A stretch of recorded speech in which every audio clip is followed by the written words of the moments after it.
Company வந்து எந்த கம்பெனியை நீங்கள் சூஸ் பண்ண போகிறேன் 5000 கம்பெனிஸ் இருக்குது. எல்லா கம்பெனியும் நம்மளால் அதை சூஸ் பண்ண முடியாது.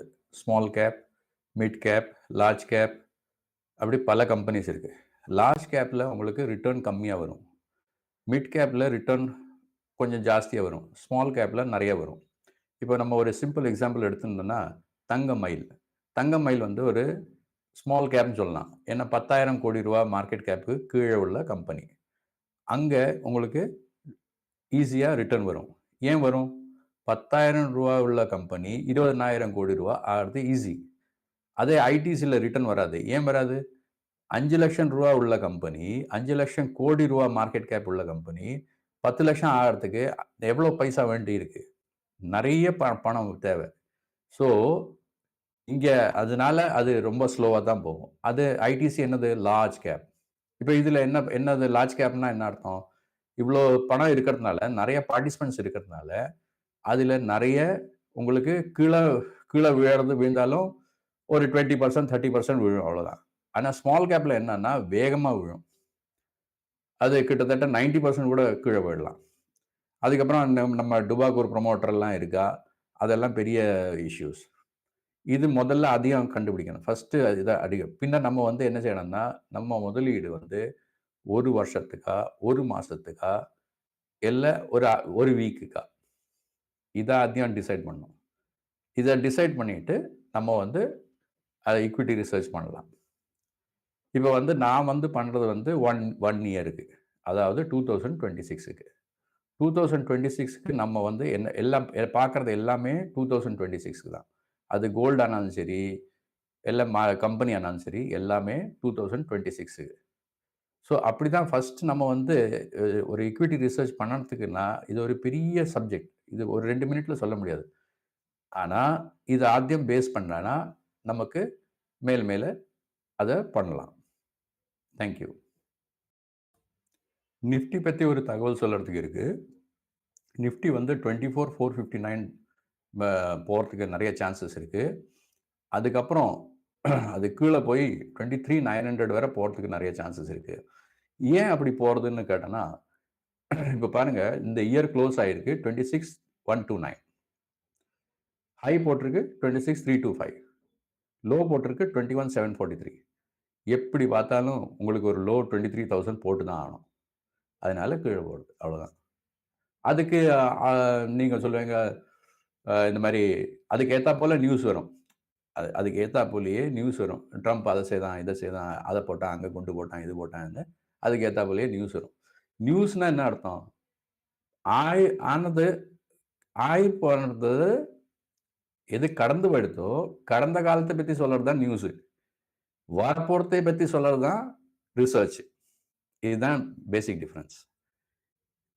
நீங்கள் பாருங்க, நிறைய யூடியூபர்ஸ் வந்து இன்னைக்கு அங்கே போட்டான், நிஃப்டி மேலே போச்சு, அங்கே போட்டான், கீழே போட்டான், அது சொல்லிட்டு என்ன பிரயோஜனம்? அது எல்லாருக்கும் தான் தெரியுமே.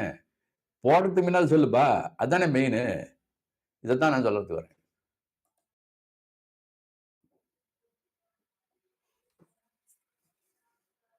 கோல்டை பற்றி நான் ஒரு வீடியோ கொண்டு வரேன். இன்டர்நேஷ்னல் யூஎஸ்டியில் கோல்டு நான் கணித்தத்தில் என்னதுன்னா கிட்டத்தட்ட $6,000 வரை போகலாம் கோல்டு. இப்போ லாஸ்ட்டு ஃப்ரைடே கோல்டு வந்து $4,980 க்ளோஸ் ஆகிருக்கு. அது $6,000 வரை போகலாம். இந்த கோல்டு அது நான் வந்து 1-2 நாளுக்குள்ளே நான் வந்து வீடியோ கொண்டு வரேன். அந்த வீடியோ பார்த்தா உங்களுக்கு தெளிவாக இருக்கும் கோல்டு எங்கே போக போகிறதுன்னு.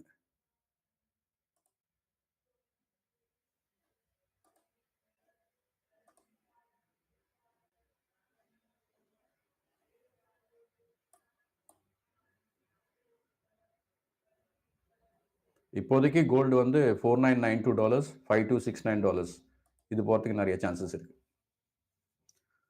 4,992க்கு எகென்ஸ்டில் இப்போ வந்து கோல்டு வந்து 4,989 அந்த மாதிரி என்ன க்ளோஸ் ஆகிருக்கு. ஸோ ஒரு $2-3 ஏறினா அது வந்து 4,992 வந்துடும். அது கோல்டோட செகண்ட் டார்கெட் இந்த ஹோல் இயருக்கு. இப்போ நம்ம ஜனவரியில் மாத்திரம்தான் இருக்கும். இன்னும் 11 மாதம் இருக்குது பாக்கி. ஹோல் இயர் டார்கெட்டே 1 மந்த்தில் போட்டுன்னா பாக்கி மாதத்தில் என்ன செய்யணும்? நீங்களே யோசிச்சு பாருங்க. எல்லா டார்கெட்டையும் ஒரே மாதத்துலேயே முடிச்சதுன்னா பாக்கி மாதத்தில் 2 ஆப்ஷன் தான் இருக்குது. ஒன்று சைட்வேஸில் போகணும், இல்லாட்டி பிரேக் அவுட் ஆகி எகிரி போயிடணும். அப்போ ஒன்றுமே செய்ய முடியாது. ஜோதி லேப்ஸ் பற்றி நான் வீடியோ போட்டிருந்தேனே. ஜோதி லேப்ஸ் வந்து ஒரு செல் மோடில் தான் இருக்குது. ஜோதி லேப்ஸ் செல் மோடில் இருக்குது. ஜோதி லேப்ஸ் பற்றி நான் வீடியோ போட்டிருக்கேன், பாருங்கள்.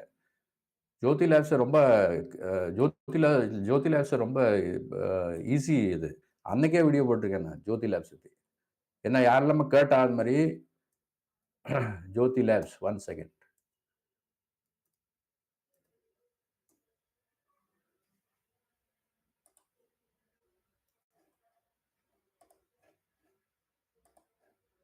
நீங்க பேப்பர் பென் வச்சு நோட் பண்ணிக்கங்க. ஜோதி லேப்ஸ் இதுதான் நடக்க போகுது.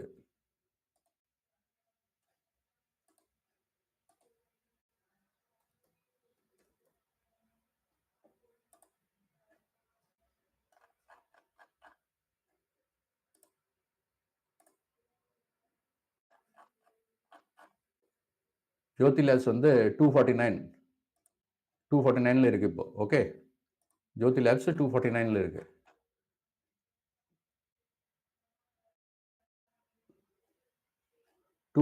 ஜோதி லேப்ஸ் இருக்கு. ஓகே, செல் மோட்ல இருக்கு.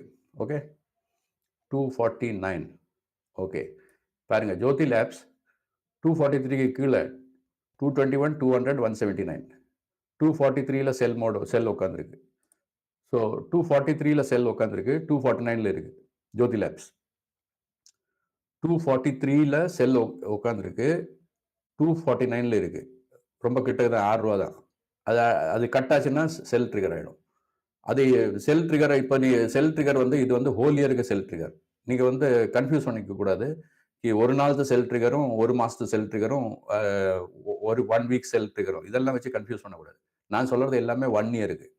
ஏன்னா நம்ம இன்வெஸ்டராக இருக்கும்போது நம்ம வந்து 1 இயர் தான் பார்க்கணும். 1 இயரில் எங்கப்பா போகும்னு. சரி, அப்போ 1 இயரில் எப்படி போகும்னா நமக்கு ஜோதி லேப்ஸு வந்து செல் மோடில் இருக்குது, இது பை மோடில் இல்லை. அச்சா, சரி. இப்போ ஜோதி லேப்ஸ் ஸ்ட்ராங்காக இருக்கா இல்லை வீக்காக இருக்கா?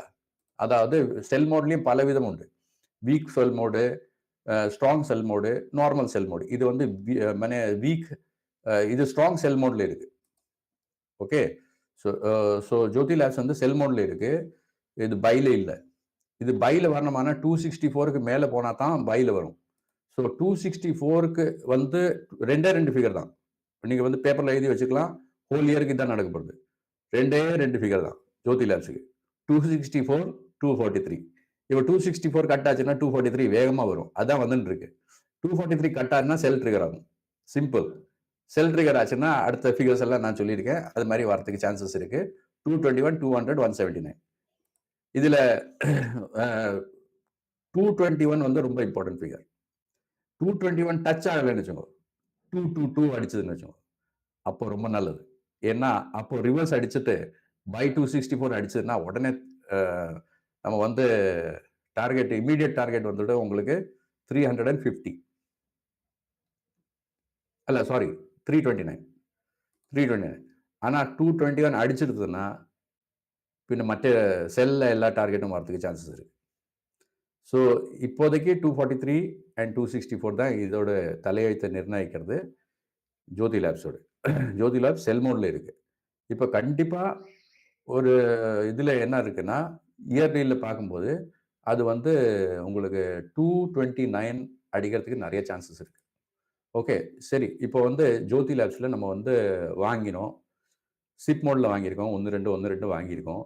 இதுலேருந்து லாஸ் பண்ண நாய்க்கு எப்படி வெளியில் வருது? இதுதான் பெரிய ப்ராப்ளம் எல்லாருக்கும். ஏன்னா ஐடிசியில் வாங்கி குவிச்சிருக்காங்க, ஜோதி லேப்ஸில் வாங்கி குவிச்சிருக்காங்க, என்ன செய்யணும் தெரியாதுக்கு லாஸில் உட்காந்துருக்காங்க. இப்போ லாஸே இல்லாக்கி ப்ராஃபிட்டில் எப்படி வருது? அதுக்கு ஒரே ஒரு ஃபிகர் வந்து 6.28% லாபத்தில் வெளியில் வரலாம். 6.28%. இதே ETF ஆனால் 3.14%ல லாபத்தில் வரலாம். இதுக்கு என்ன செய்யணும்னா, நம்ம வந்து 10,000 ரூபாய்க்கு நம்ம வந்து ஜோதி லேப்ஸ் வாங்கியிருக்கோம்னா 10,000 rupees. அந்த 10,000 rupees டிவைடட் பை 15 பண்ணணும். 10,000 rupees டிவைடட் பை 15 பண்ணணும். அப்போ ஒரு ஃபிகர் வருமா? சரி, நம்ம வந்து ஒரு ஈசிக்கு வந்து 15,000 வச்சுக்கலாம். 15,000க்கு ஜோதி லேப்ஸ்ல போட்டாச்சு. இப்போ நம்ம லாஸ்ல இருக்கோம். நம்ம என்ன செய்யணும்னா, அதில 1/15 பண்ணணும். அப்போ மாசம் 1,000 ரூபீஸ்க்கு ஜோதி லேப்ஸ் வாங்கணும். எத்தனை மாசத்துக்கு? 15 மாசத்துக்கு. இப்படி பண்ணிட்டே இருந்தான்னா, ஜோதி லேப்ஸ் 15 மாசத்துக்குள்ள அது வந்து உங்களுக்கு 6.28% லாபம் தந்துட்டு போகும். நான் வந்து எந்த ஸ்டாக்கையும் லாஸ்ல விற்கிறதே கிடையாது. எல்லாமே ப்ராஃபிட்ல தான் விற்பேன். தங்கமயில்ல கூட நான் 1,25,000 ப்ராஃபிட் பண்ணியிருக்கேன் லாஸ்ட் இயர்ல. அதுக்கும் ஒரு வீடியோ போட்டிருக்கேன், பாருங்க.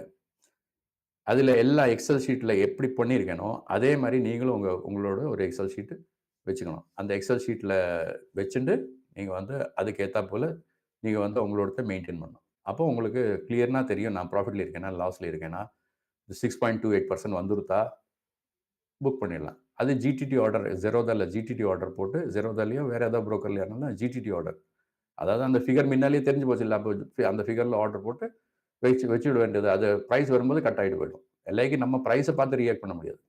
இதுதான் நான் சொல்கிறதுக்கு வரேன்.